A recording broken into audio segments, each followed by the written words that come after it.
Salam sejahtera dan salam hormat, anda bersama saya Nixon Nyambar dalam Awani Borneo. Ini fokus utama kita malam ini.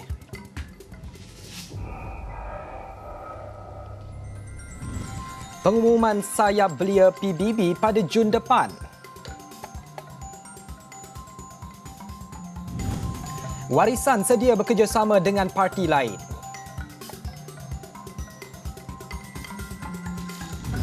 Hapuskan stereotip, ubah struktur sistem politik.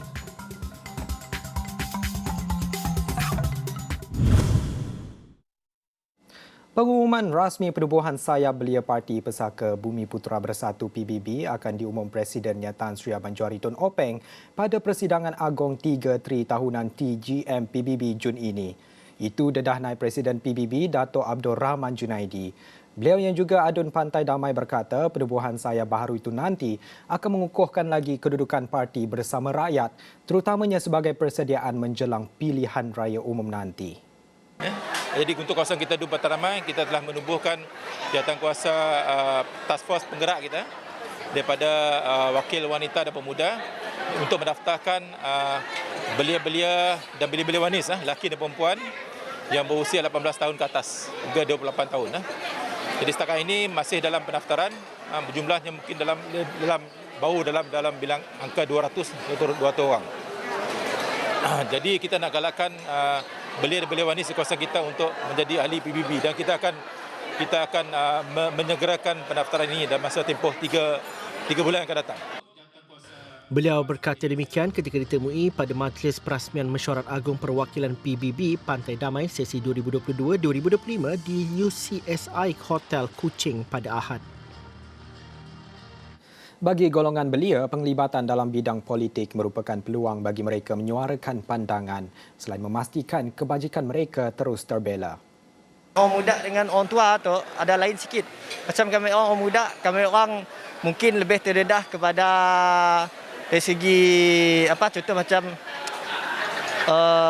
digital, ekonomi digital, untuk menaikkan ekonomi orang kampung. Contoh macam ni cara nak menaikkan taraf ekonomi orang kampung seiring dengan peredaran zaman kini tu. Bagi kami orang belia, jadi benda yang rasa teruja, ada rasa ingin dalam berlibatkan diri bila kita bercampur dengan pihak orang tua, dengan veteran. So benda tu seronoklah kita bila cuba benda baru. Jentera Parti Bersatu Sabah PBS sama ada di peringkat bahagian dan cawangan digesa menguatkan parti itu bagi berdepan pilihan raya umum ke-15 PRU 15 yang dijangka diadakan tahun ini. Presidennya Dato' Sri Maximus Ongkili yakin dengan usaha berterusan memperjuangkan hak rakyat Sabah, parti itu akan jadi pilihan pengundi dalam PRU itu nanti. Of course, we expect Parliament to be held paling lewat pun by next year. Di situ. Dan kawasan Tuaran adalah kawasan parlimen yang memang kami idamkan, and the party is looking to contest and defend dua DUN ini dan sekaligus parlimen, of course Sulaman juga, dan kawasan yang satu lagi yang termasuk kawasan ini. Saat ini sokongan kepada JRS cukup kuat, cukup bagus. Sokongan kepada ke DUN yang dimenangi oleh parti-parti JRS sebelum ini akan terus juga dipertahankan dan akan dimenangi bila-bila pilihan raya.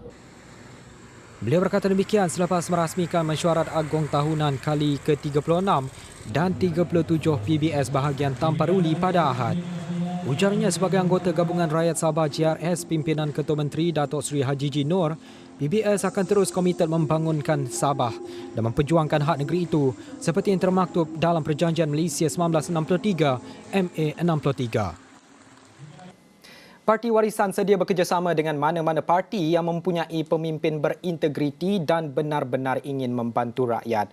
Presiden Parti Warisan Datuk Seri Muhammad Shafie Apdal berkata, 3 pilihan raya negeri sebelum ini membuktikan adalah sukar untuk sesebuah parti itu menang tanpa kerjasama antar parti. Kita terbuka, smart partnership. Tidak bererti smart partnership kita nak endorse dia saja. Saya tolak memorandum. Ya, saya tak nakkan supaya orang yang curi mandat rakyat, lepas itu kita sokong dia. Tak boleh lah. Mana boleh. Ya, ini kalau pilihan raya ke-14, saya diminta sehingga saya menolak. Ya, bukan hanya menolak peruntukan diberikan, menolak jawatan pun. Ya, saya bukan pentingkan jawatan saya. Saya tidak pentingkan poket saya pentingkan negara ini, umat yang ada, sistem demokrasi yang ada. Tambahnya, pemerintah yang diinginkan rakyat ialah kerajaan yang boleh membantu tanpa mengira bangsa, kaum dan agama. Mesti ada integriti pihak pemerintah yang ada. Kita nakkan supaya ada inclusiveness. Mesti ada kekitaan. Jangan hanya kelompok kita. Kalau sign memorandum, keluarga Malaysia. Kalau tidak sign, bukan keluarga. Jadi tak dapat bantuan. Mananya bertempat, memilih. Rakyat seharusnya mendapat pembelaan daripada semua. Beliau berkata demikian ketika ditemui selepas melawat dan menyampaikan bantuan kepada mangsa kebakaran di Dewan Serbaguna Kinabutan Kecil, Tawau pada Ahad. Sementara itu, Shafie menggesa kerajaan negeri segera mengatasi masalah penempatan semula mangsa kebakaran di Kampung Kurnia Jaya, Batu 4, Jalan Apas, Tawau, Sabah. Menurutnya, penempatan kekal sepatutnya sudah dirancang bagi memastikan keselamatan mangsa selain dapat meneruskan kehidupan. Melibatkan anak-anak yang masih bersekolah, yang ada di antara mereka sakit dan perlu ada, kalau tidak sementara, sekurang-kurangnya membolehkan mereka di masa akan datang untuk membina rumah sama ada di tempat yang asal mereka, dan kita kena lihat dari segi rancangan pihak Majlis Perbendaharaan Tawau. Ya. Saya ingat dulu ada satu kebakaran di Tawau juga. Waktu itu saya bawa sekali dengan yang dia Putra Nagong, dan selepas itu kita dah buat keputusan rancangan. Saya agihkan tanah-tanah untuk membolehkan mereka membina rumah, dan saya yakin dah pun untuk membolehkan tanah-tanah itu. Dan menjelang pembukaan sesi persekolahan secara bersemuka, semakin ramai ibu bapa tampil membawa anak mereka mendapatkan suntikan vaksin COVID-19. Tinjauan Esrawani ke PPV IJM Sandakan mendapati ada ibu bapa pada awalnya sangsi, takut dan bimbang. Namun, selepas mendapatkan informasi yang betul, selain mahu menjamin keselamatan anak di sekolah, ia adalah suatu keperluan. Kalau ikut hari ini ialah tarikh temu janji saya untuk mendapatkan booster.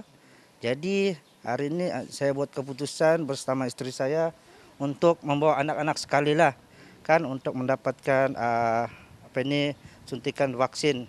Di mana kita dapati di Sandakan ini masih rekod tu masih lagi agak merisaukan. Minggu depan sudah mula sekolah.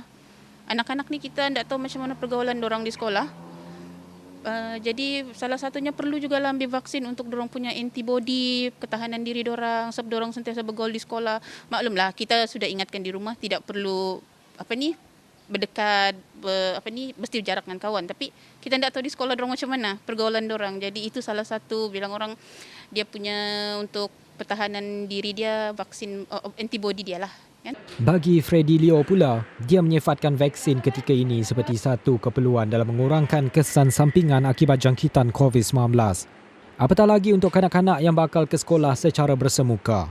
Tengok memandangkan dia wajib, keperluan jadi keperluan untuk menghalang ni jangkitan COVID.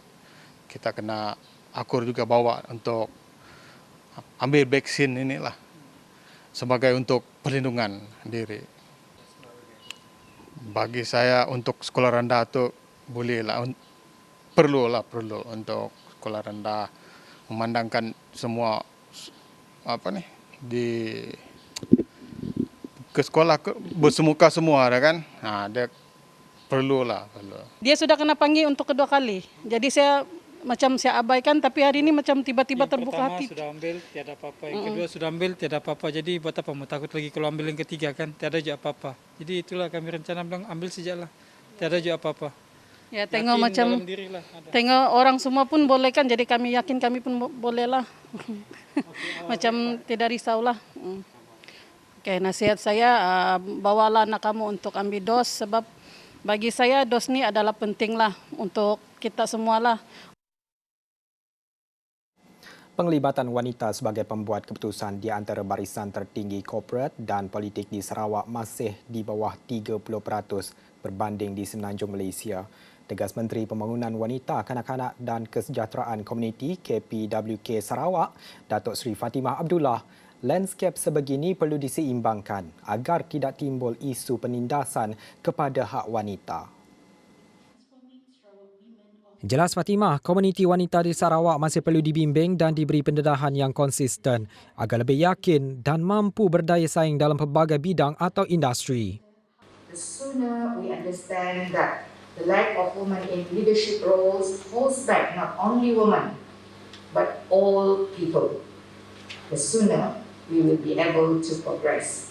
And that is why we need to alert, we need to continue to advocate about gender awareness, to start early and to start now in educating the public and empowering a woman in order to break the glass ceiling, the inevitable hurdle towards progress that women frequently confront while seeking career advancement.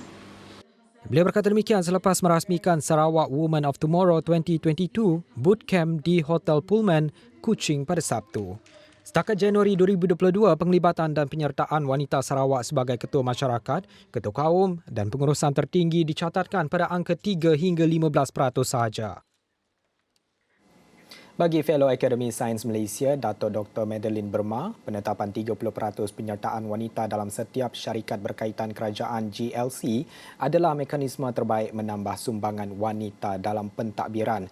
Bagaimanapun, isu seperti stereotip dan struktur sistem politik yang bersifat mutlak menyukarkan suara wanita untuk didengari sebagai pembuat keputusan dalam kepimpinan tertinggi.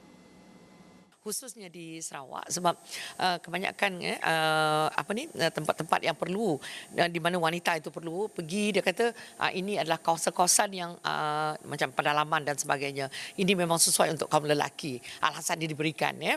Tetapi memang kalau kita lihat sebab dia kata untuk menjadi menteri, untuk menjadi wakil rakyat perlu ke kawasan-kawasan ini. Jadi ini antara punca dia lah menyebabkan mereka kurang ni. Tapi kalau di peringkat akar umbi, wanita ramai yang terlibat.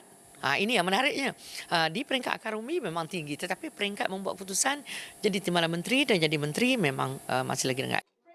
Jelas Madeline lagi, hasil kajian mendapati tanggungjawab hakiki di luar pekerjaan mengakibatkan wanita memilih untuk tidak terlibat dalam barisan pembuat keputusan.